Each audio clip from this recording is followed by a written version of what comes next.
Okay, today we're just going to do a short review on the Nemo Pentalite 4 floorless tent. We're out here somewhere in western Mongolia near the border of China. We've been using this tent for about 8 days now, on and off over about 14 days, and so far it hasn't let us down. So we're just going to do a run through of the design features, and Jamie and I are going to give some thoughts on what we think about the tent and how we found it overall during the course of our trip.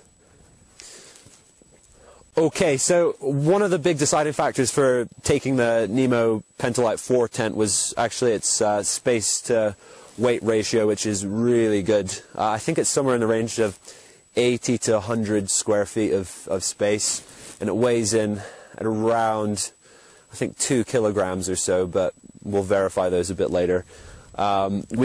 We found it ultra spacious, which is also obviously aided by the sort of trapezoidal shape of the tent. It's not your standard pyramid style tent, so it's a little bit different, a lot more innovative in that sense. It features 3 vents around the outside of the tent, one here, and one around the backside.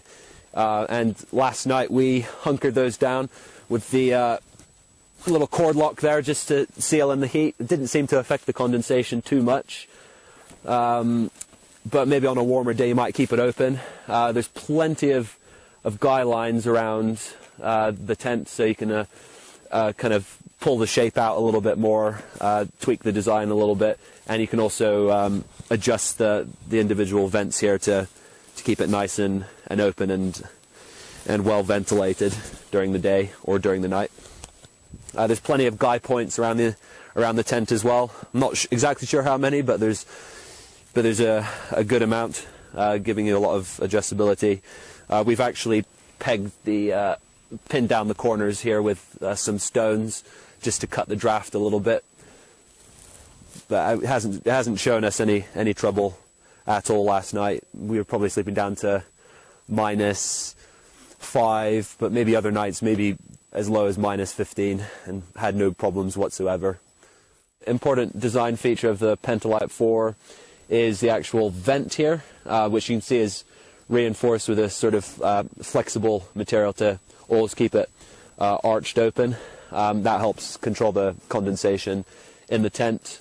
It's a great feature. As you can see, it's pretty large. It's probably nearly a square foot in surface area, so it ventilates it really well, and we're very pleased with that design feature as well.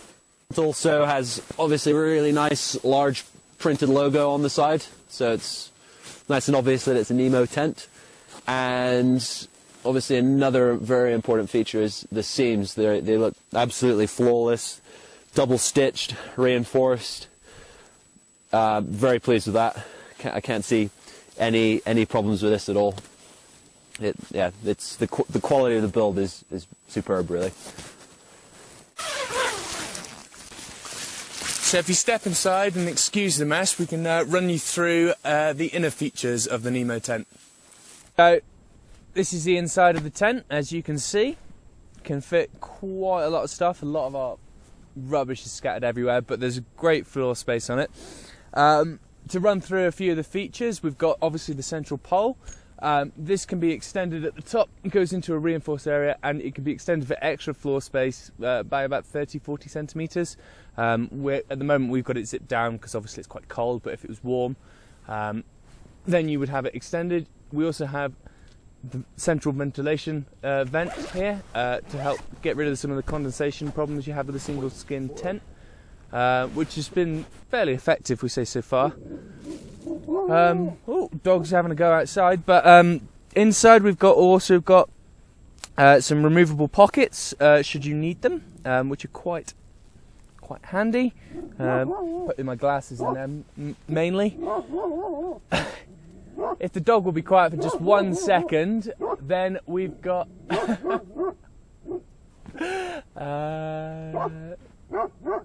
Oi! Shush! Hush! Hush! Lastly, one of the last features not shown here is an optional inner wedge, which zips in here and provides a nice tent flooring with a bug net coming down over the front. Obviously, being in the driest of dry Mongolian approaching winter, bugs aren't really a problem, so we haven't taken it on this trip, but we'll certainly be taking it for future trips, especially if we go anywhere jungle-esque. Yeah, and I suppose that's it. This entire tent really just packs down into this nice rolled-up stuff sack. It's not really much bigger than that, and yeah, I've just been carrying it around in the backpack, putting it on the horse, and it's just been fun. It's just been great. I really don't have any qualms with this tent at all. Yeah, I really like it. So big thumbs up from me.